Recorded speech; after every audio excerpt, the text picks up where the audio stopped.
3, okay, yeah! We did it! Hi. Here I am, Richmond's favorite sexual diva, if you didn't know. And I have lots to tell you about tonight, but I need for you to know some things that I've discussed before I go forward. I've made a study all over the internet, for sure, of how to attract and keep a man. And so, with that wisdom, I mean, how could I go wrong? Now, one of the things you want to do is you want to communicate, you've got to show an interest. I think the most embarrassing thing that ever happened was a guy that I met, and we had our first phone conversation. At the end, he says, "Do you realize that you talked for 2 hours?" Yeah. Okay. So, I don't know, I just thought it was very entertaining. And it works better for stand-up comedy. But to show an interest, I came up with 3 questions that should pretty much nail whether or not you want to go forward with a man. It hasn't gone over terribly well with men, but I still like the questions. Number 1, are you well hung? Number 2, what's your Dun and Bradstreet? So now you know about money and sex, and all that's left is their true inner being. And for that, how much polyester do you have in your closet? That'll nail it. There are things that one does, or should be aware of, as being tools in your arsenal to attract and keep a man. You should identify what your superpowers are. My first superpower is I swallow.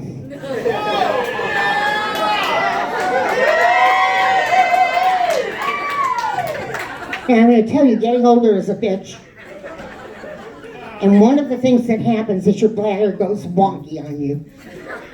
So instead of getting all upset, I decided that I have now another emerging superpower, and that is golden showers. Of course, I don't know if anybody in this world is into them, but it's another superpower. It's there. Lord knows what others I will find. I got a cat. Now, I got a cat for a reason. I thought that if 1 pussy would be good, that 2 would be better. I mean, remember that. Right. A woman should always maintain a mystery. And I have never told a living soul how much I paid for my vacuum cleaner, because that's my mystery. Okay. Well, I think, yes. Tonight, I want to talk to you about the C word. Now, the C word is not the one that begins with C and ends with T. It's not the one that begins with C and ends with K. Because that's no big thing. Oh, nobody got that. I thought it was pretty funny. Okay.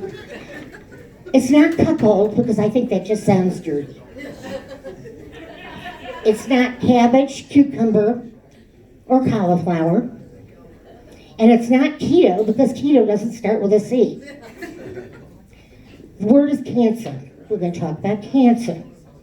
Well, I was home not too long ago, and I was playing with myself. It happens.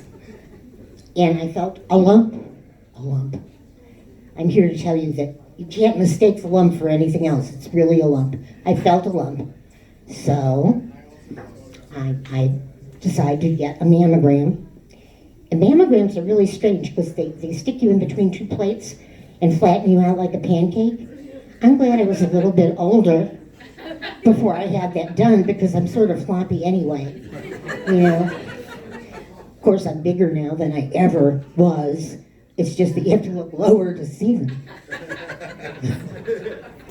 So I got my mammogram and I got my biopsy.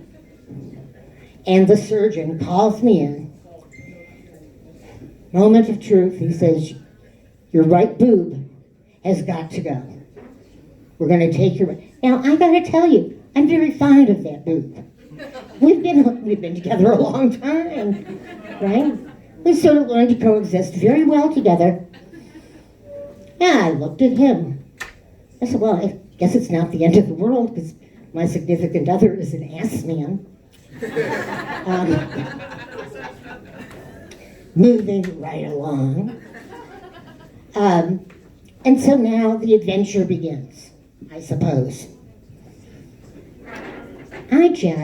Okay, what was I going to say next? I forgot the end of this. Oh yes. Going back. It's really sort of a troubling experience because I like to be unique, but I am going to be the only living woman with 2 pussies and 1 boob. And is that my time? Yeah. Wow, I lucked out. Okay.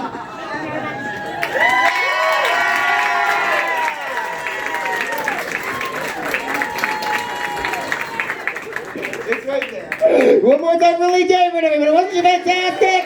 Well, yeah. All right, okay, all right. Okay, so we're going back to the bucket.